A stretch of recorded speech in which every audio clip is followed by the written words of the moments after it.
Gente, então olha só. A gente tem uma série de dados aqui organizados ao longo do tempo, ou seja, eu tenho aqui uma série temporal. Quando eu vou olhar para o comportamento dessa série temporal ao longo do tempo, fica claro para mim a presença de dois comportamentos sistemáticos. O primeiro deles é o comportamento de tendência, então eu tenho claramente aqui uma tendência de crescimento e tenho também uma componente que é a variação aleatória, como sempre presente, né, nas séries de dados e que a gente vai tratar hoje aqui através da técnica do ajustamento exponencial para tendência, que aplica essas fórmulas aqui.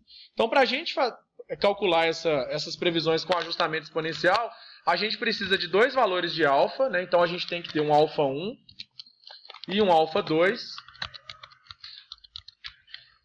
E aí o enunciado do exercício define que esse valor de alfa 1 é igual a 0,3 e que o valor de alfa 2 é igual a 0,6. Isso a priori definido arbitrariamente.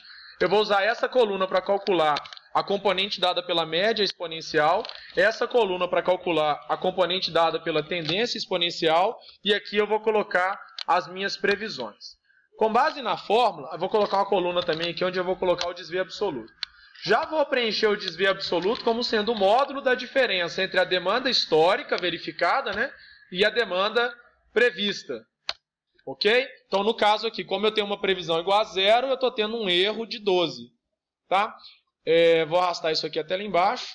Eu também sei que a previsão de um período, com base nessa fórmula aqui, ó, a previsão de um período é igual à soma do M, né, do período anterior, está aqui o MT, mais o T do período anterior. Então, assim, a gente pode calcular as previsões aqui. Tá? Essa primeira previsão eu não consigo calcular, porque eu precisaria de ter uma média anterior e um T anterior que eu não tenho. Então essa eu vou definir como sendo o valor que minimiza meu erro absoluto. E o único valor que minimiza meu erro absoluto será 12, para que o erro absoluto fique igual a 0. Qualquer outro valor diferente de 12, eu vou ter um erro absoluto aqui, um desvio absoluto, maior do que 0.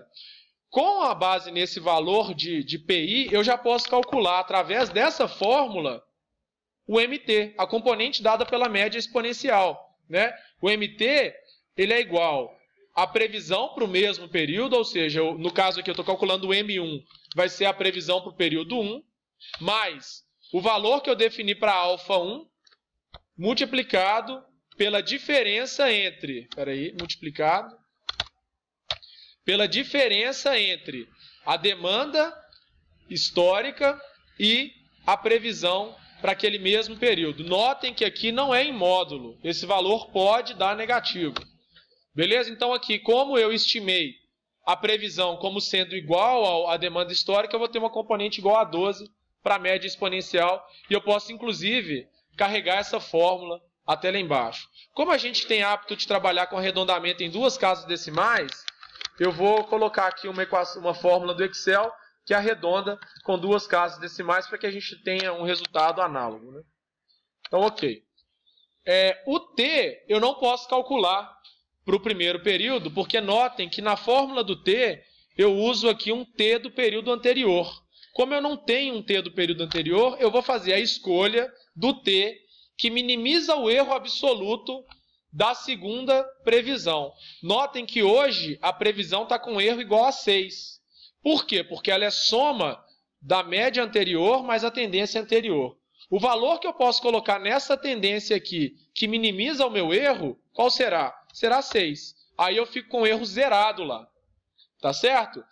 Com a disponibilidade de um T1 aqui, ó, eu já posso calcular o T pela fórmula a partir do T2. Ou seja, esse valor aqui vai ser igual ao T anterior mais o valor de alfa 2, que multiplica, eu vou abrir dois parênteses, um para eu colocar a diferença entre a previsão do período T menos a previsão do período anterior, ali o P1, essa diferença menos o T anterior.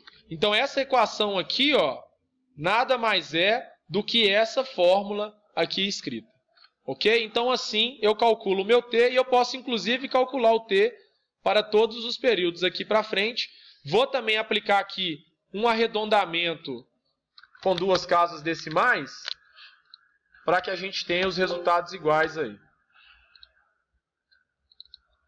E aí eu posso, inclusive, calcular o P para o período 11, que é dado pela soma desses dois caras aqui. Então essa é a minha previsão para o período 11 com base na equação do ajustamento exponencial da tendência. E eu vou calcular aqui, inclusive, o MAD como sendo a média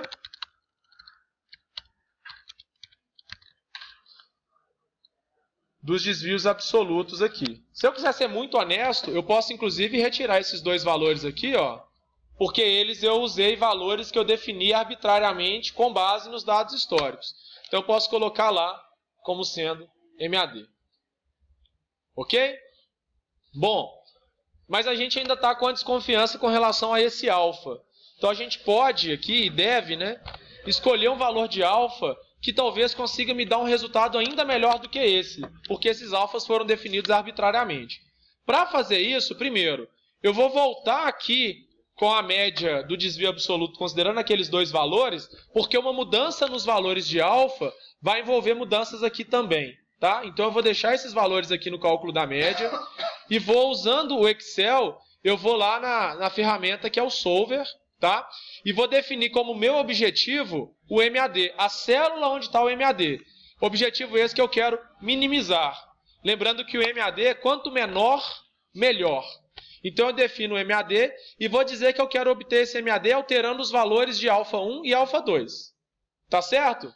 Quais são as restrições que nós temos? Eu sei que alfa 1 é maior ou igual a 0. Sei também que alfa 1 é menor ou igual a 1. O alfa 2 também é maior ou igual a 0.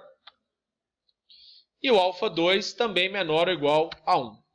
Então essas são as minhas restrições. Eu quero alterar os valores de alfa 1 e alfa 2 para minimizar o meu MAD.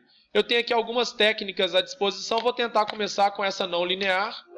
Peço para resolver. Ele me diz que encontra uma solução mudando ali os valores de alfa 1 e alfa 2. Notem que o solver do Excel usa um alfa 1 igual a 0,88 e um alfa 2 igual a 0,78, que joga o meu MAD, que a priori era de 1,4, não me lembro mais, para 0,79. Tá certo, gente? Aí o Matheus, que está aqui na frente fazendo aniversário, ele falou assim: professor, eu estou na dúvida se essa técnica consegue ser melhor do que a técnica do ajuste da curva pela reta da tendência. E eu também estou, Matheus, na dúvida. Então, o que a gente pode fazer rapidamente?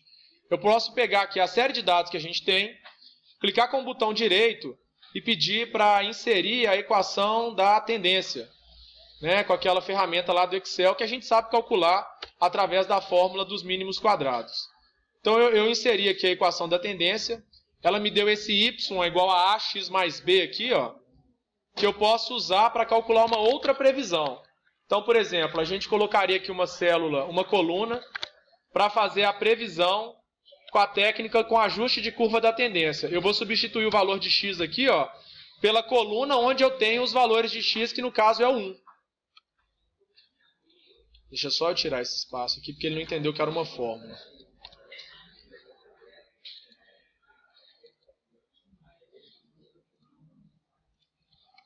Então essa seria a minha previsão em I para o ajuste da curva da tendência, que é a técnica lá que a gente usa os mínimos quadrados. Agora eu posso arrastar essa fórmula aqui, ó, e encontrar todas as previsões até o 11º período. E posso inclusive calcular o desvio absoluto como sendo o módulo da diferença entre essa previsão e a demanda histórica. Faço isso para os 10 períodos que eu tenho disponíveis e calculo o MAD como sendo a média desses valores. Então, Matheus, nesse caso, a técnica que deu o melhor resultado foi o ajustamento exponencial com aqueles valores de alfa que nós definimos através do solver. Ok?